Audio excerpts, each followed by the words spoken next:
कार्तिक मास हो बरका भैया सामा लेल अवतार कानी कानी बहिनों से राधा बहिनों चिट्ठिया लिखै है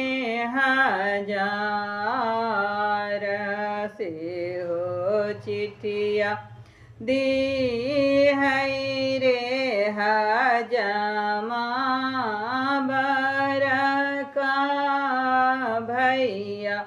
के हाथ चिट्ठिया पढ़ाईते हो सभे भैया घोड़ा